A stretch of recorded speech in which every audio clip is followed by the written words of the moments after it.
अब देखते हैं next problem. A prestress concrete beam of cross section 100 by 300 mm deep, यहाँ पर डीप करके एक वर्ड दिया हुआ है। अगर नहीं भी दिया रहा तो भी बीम अपन ऐसे ही कंसीडर करेंगे। ये डायमेंशन रहेगा अपना 300, ये रहेगा 100। डीप भी नहीं दिया है तो रेक्टेंगुलर बीम ऐसे ही प्रोवाइड करते हैं। अब वहाँ पे दिया है हैविंग स्पैन 10 मीटर, 10 मीटर का स्पैन है। Stressed by 3 cable, 3 cable insert किए गए एक ही बीम में। Each cable carries force 240 kilo newton. एक केबल में जो फोर्स लगाने वाले हैं तो 240 किलो न्यूटन है। Use figure given below. अब ये जो फिगर है ये एक्चुअली न्यूमेरिकल में दी हुई नहीं है। इसके अलावा एक केबल के प्रोफाइल कैसे है, एक केबल नंबर 1 जो है, जो मिडिल में 50 इसेंट्रिसिटी है, सपोर्ट पर टॉप साइड में 50 है, ये दिया हुआ है। पैराबोलिक केबल, ये सारा दिया है। उसके बाद सेकंड केबल सपोर्ट पर सेंटर में 50 mm इसेंट्रिसिटी, सपोर्ट पर 0 है।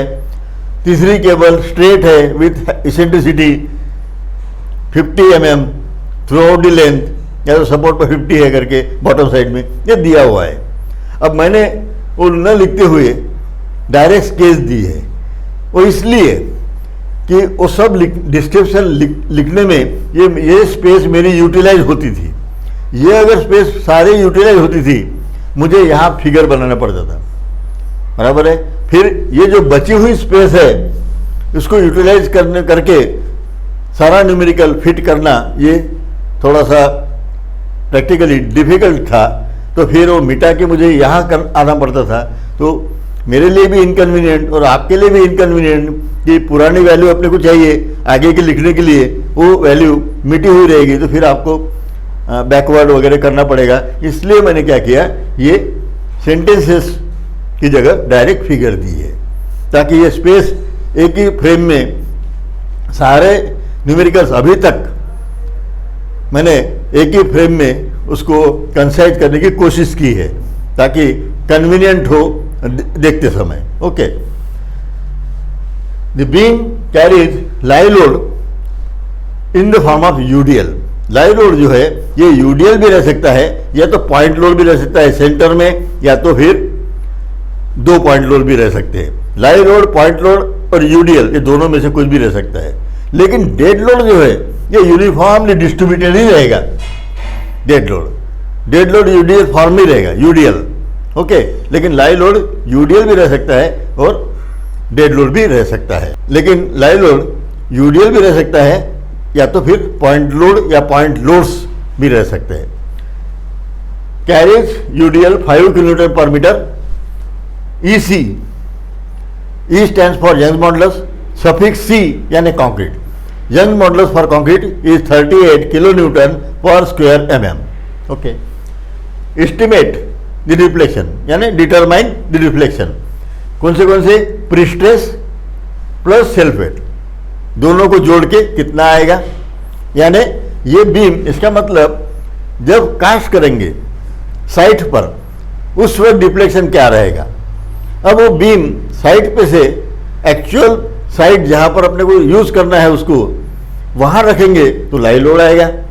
तो prestress plus self weight plus live load, ये तीनों लोड एक्ट होने के बाद उसका डिफ्लेक्शन क्या बनेगा ये पूछा गया है। तो ये 2 क्वेश्चंस के आंसर देना होगा।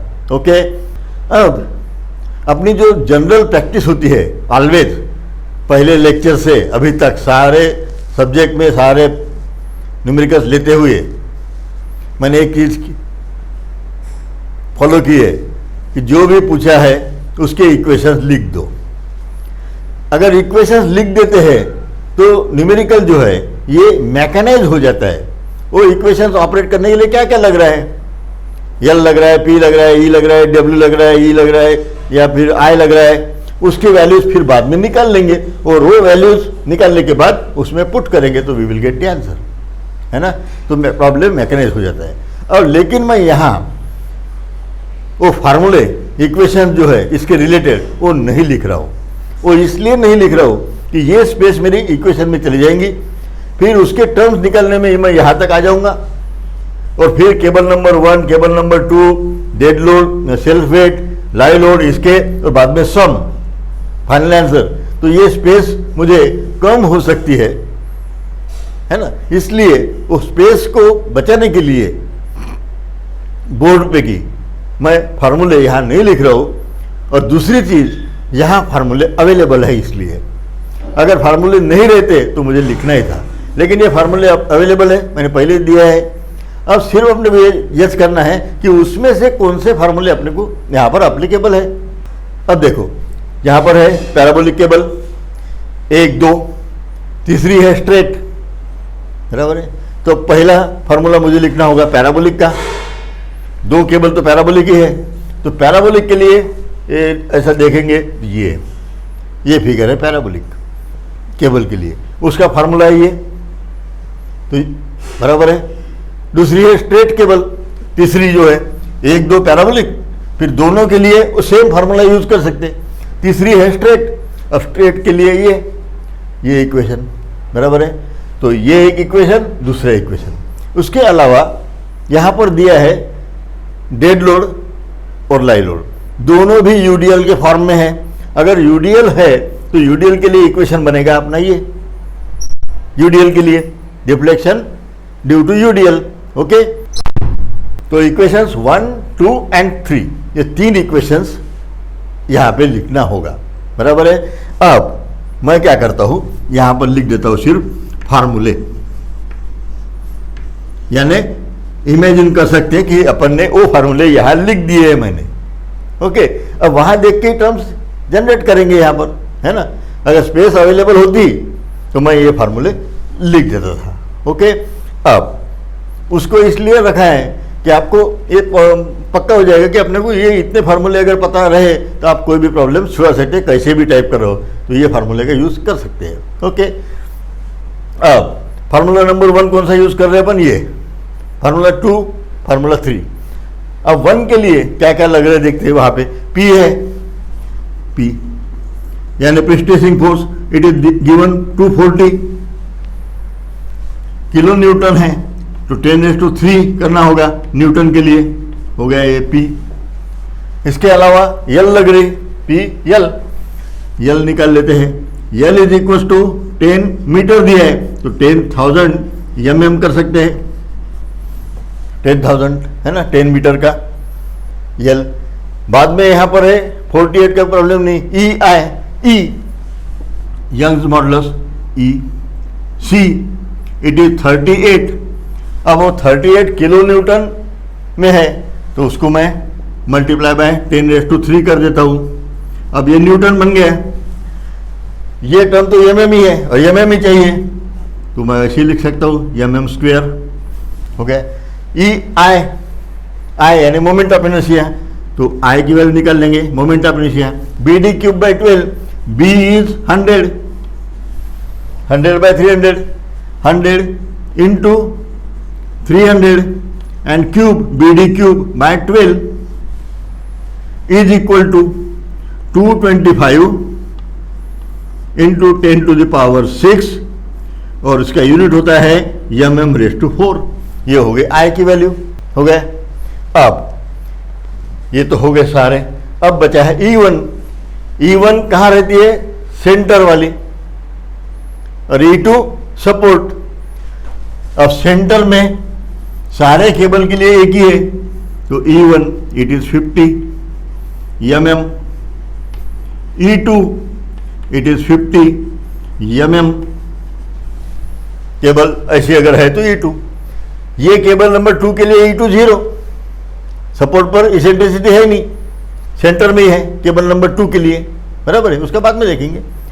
और अब जो है ये जो फार्मूला हो गया, यहाँ पे E1 E2 भी मैंने लिख दिए। अब सारे वैल्यूज फार्मूला नंबर 1 का हो गया। फार्मूला नंबर 2, अब 2 में P है, P ऑलरेडी लिखा हो मैंने, L² लिख दिया, EI लिख दिया, E बचा है, E यानी eccentricity. So for straight cable E it is 50 और ये स्ट्रेट केबल का ये भी है 50. Okay, so it is 50 mm. ये भी हो गए.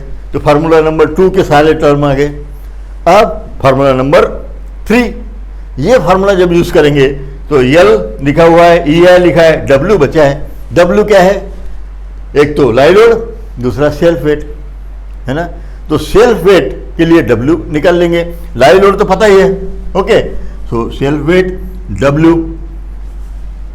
WD कर देता हूं मैं, यानी डेड लोड. डेड लोड या self weight, it is cross sectional area 1 × 0.3 है ना, मल्टीप्लाई बाय 1. अब ये बन गया एरिया इंटू लेंथ, यानी वॉल्यूम. Volume into density. ठीक है, डेंसिटी है 24. It is equal to 0.72 kilo newton meter. क्योंकि यहाँ पर वैल्यू सारे मीटर में और किलो न्यूटन में 24 किलो न्यूटन पर क्यूबिक मीटर, तो आंसर आएगा kilo newton per metre. 1 metre में इतना. अब अपने को चाहिए न्यूटन mm. अब किलो न्यूटन को न्यूटन करना है 10⁻³ से मल्टीप्लाई करो. तो न्यूमरेटर में 10⁻³ से मल्टीप्लाई किया, डिनोमिनेटर में मीटर है यम. अब उस मीटर को 10⁻³ से मल्टीप्लाई करो ताकि वो बन जाएगा mm.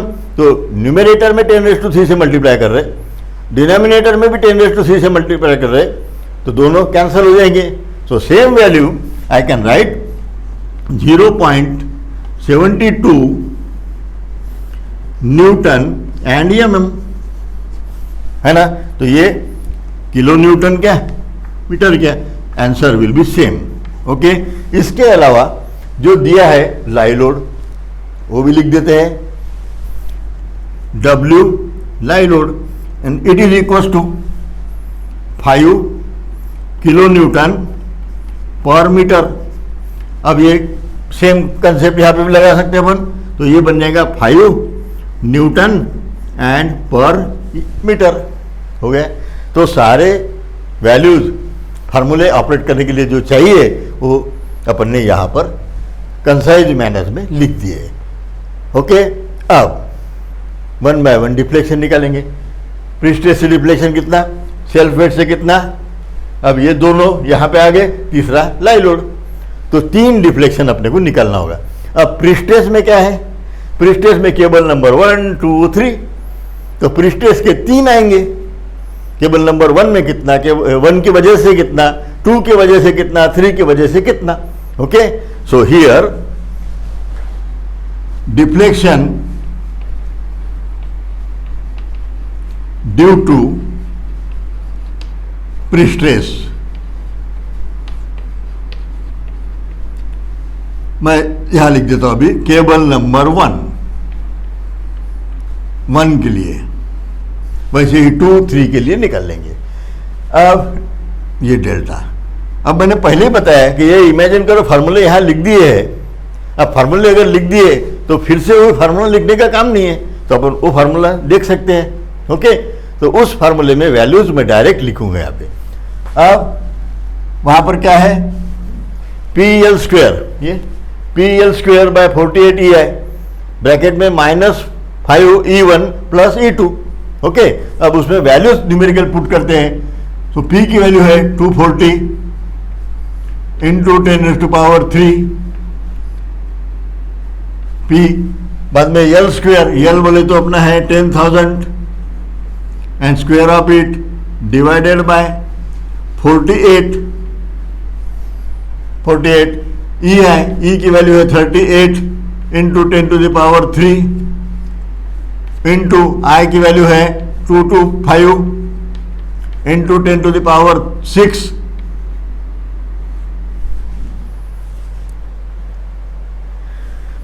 ये okay. Now in the bracket -5 into E1 की वैल्यू है 50 + 50. तो इससे आएगा आंसर डेल्टा. और ये है प्रीस्ट्रेस का. और केबल नंबर 1 के लिए तो मैं ऐसे सफिक्स दे रहा हूं, delta deflection due to prestress in cable number 1. Okay, it is equals to minus 11.695 mm. अब ये माइनस है, इसका मतलब ये है upward deflection, upward minus. Then cable number 2, ये केबल नंबर 1 का हो गया. केबल नंबर 2 के लिए क्या करना होगा? केबल नंबर 2 में मिड में इसेंट्रिसिटी 50 है, लेकिन केबल नंबर 2 की इसेंट्रिसिटी यहाँ पर 0 है. तो सेम इक्वेशन यही यूज करना है, सिर्फ E2 की वैल्यू 0 करना है. ओके, तो दूसरा इक्वेशन अपने को याद रखने का काम नहीं है, बराबर है, इसलिए मैंने वैसे वो बनाया है. अब वही इक्वेशन यूज कर रहा हूं मैं. It is 240 into 10⁻³ multiply by 10,000 square divided by 48. Then E की वैल्यू 38 इंटू 10⁻³ इंटू I की वैल्यू 225 multiply by 10⁻6 bracket -5 into E1 यानी ये सेंटर वाला वो है 50, E2 है 0, सपोर्ट पर कोई इसेंट्रिसिटी है ही नहीं. हो गया. Then when we solve we will get DP and 2 cable number 2 के लिए. It is equal to -14.62 mm. और ये माइनस है, इसका मतलब ये भी अपवर्ड डिफ्लेक्शन है. ये हो गया. अब निकालते हैं केबल नंबर 3. केबल 3. अब केबल नंबर 3 जो है ये स्ट्रेट है. अब स्ट्रेट है तो फार्मूला ये. अब वो फार्मूला ऑपरेट करते हैं. तो delta P3 deflection due to prestress in cable number 3 is equal to, अब वो फार्मूला लिख रहा हूं मैं यहाँ पे. P की वैल्यू है 240 इंटू 10⁻³ E. अब यहाँ E1 E2 नहीं है, ये E और ये E सरीकी रहेंगी. Eccentricity for straight cable it is 50 here and same value 50 here. Okay, 50 so directly I have to write 50 multiply by L square means 10,000 and square of it divide by 8 E 38 into 10⁻³ I 225 इंटू 10⁻6. When we solve this, we will get the value of DP3 -17.54 mm. अब ये जो answer है ये भी minus ही आया है, इसका मतलब ये भी अपवर्ड. ओके, ये हो गए.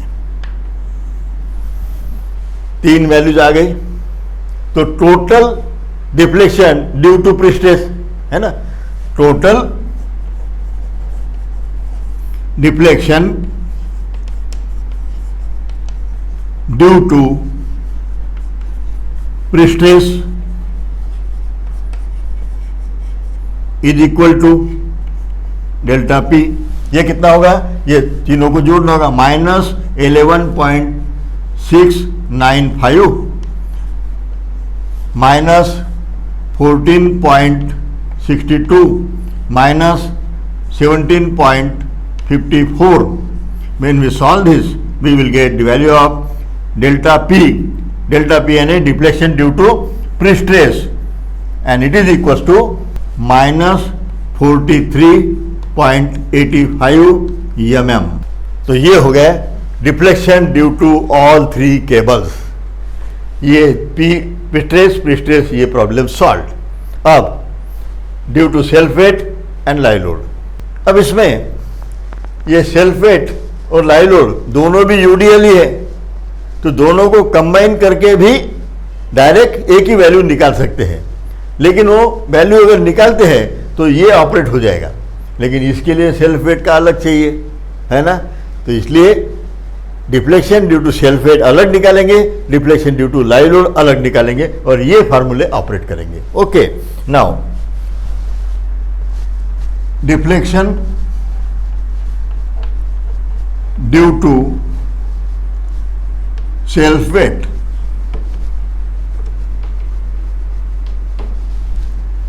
तो ये है सेल्फ वेट यानी डेड लोड कंसिडर कर रहे हैं अपन। इट इज इक्वल टू 5, वो फार्मूला ऑलरेडी है यहाँ पर लिखा हुआ, 5WL/4/384 EI। उसको न लिखते हुए उसमें न्यूमेरिकल वैल्यू मैं पुट करता हूँ यहाँ पे। सो 5 divide by 384, W self weight के लिए W small w 0.72, L square L⁴ means 10,000/4 divide by, अब 384 हो गया, E की वैल्यू E है 38 × 10⁻3, I की वैल्यू 225 × 10⁻6। When we solve, we will get deflection due to dead load 10.96 mm and it is positive, क्योंकि डेड लोड के वजह से जो डिफ्लेक्शन आएगा वो डाउनवर्ड डायरेक्शन में आएगा, और डाउनवर्ड जो है इसको अपन पॉजिटिव कंसीडर करते हैं। ओके, ये हो गया deflection due to self weight. अब बचा है last deflection due to live load, live load की वजह से डिफ्लेक्शन। तो ये delta L is equal to, फिर से वही इक्वेशन यूज करना है, सिर्फ ये W की वैल्यू चेंज हो जाएंगी। 5 × 5 सेल्फ लाइव लोड है 5 kN/m यानी 5 Nm/mm। Okay, per mm, so here 5 into 10,000/4 384 into 38 10⁻³ multiply bye I की वैल्यू 225 into 10⁻6। When we solve this, we will get here delta L is equal to 76.14 mm। ये भी positive और ये है downward. Okay, तो ये 1 2 3 अपवर्ड है और ये है 2 डाउनवर्ड, बराबर है। नाउ अब सारे डिफ्लेक्शंस तो आ गए अपने पास में, अब सिर्फ अपने को आंसर देना है, prestress plus self weight. Okay, now deflection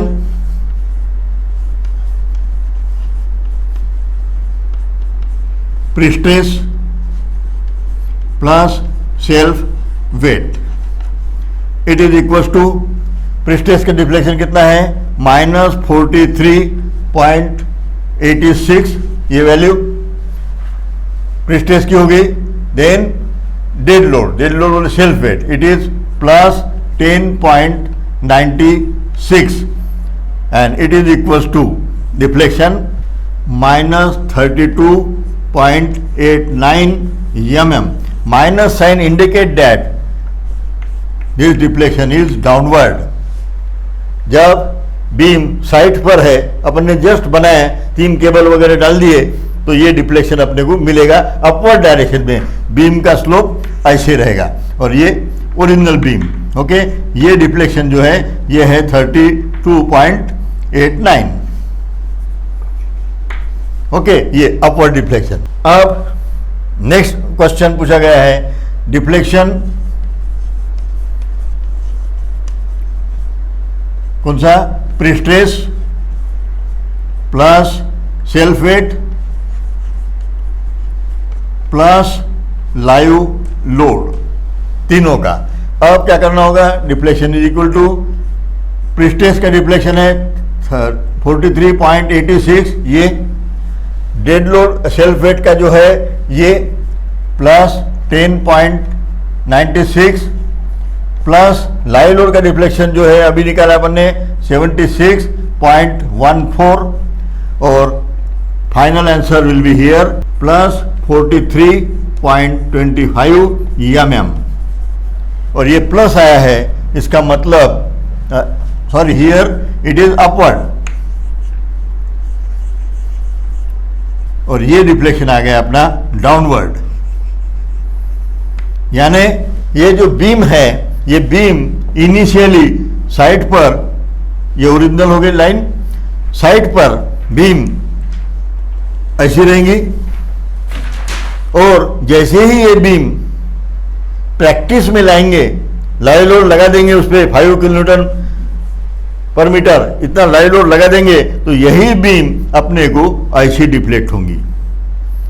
ये डिफ्लेक्शन जो है ये था 32.89 ये वाला, लेकिन लाइव लोड लगाने के बाद वो नीचे खिसक गई, नीचे डिफ्लेक्ट हुई 43.25 इतनी। Okay, so this is the actual meaning of the numerical. Okay, तो इस तरह deflection of prestress concrete beam की जो न्यूमेरिकल्स है, आइडिया क्लियर करने के लिए ये मैंने एक्सप्लेन किए हैं। ये इक्वेशंस याद रखना है। ये अगर याद रखते हैं और थोड़ी प्रैक्टिस कर लेते हैं, कुछ न्यूमेरिकल्स अवेलेबल है नोट्स में, तो उसकी अगर प्रैक्टिस कर लेते हैं तो you would be able to solve any problem related to deflection of prestress concrete beam, short term deflection. Long term अभी हुआ नहीं है। ओके, थोड़ा सा कंसेप्ट है, तो लॉन्ग टर्म नेक्स्ट लेक्चर में मैं एक्सप्लेन करूंगा। ओके।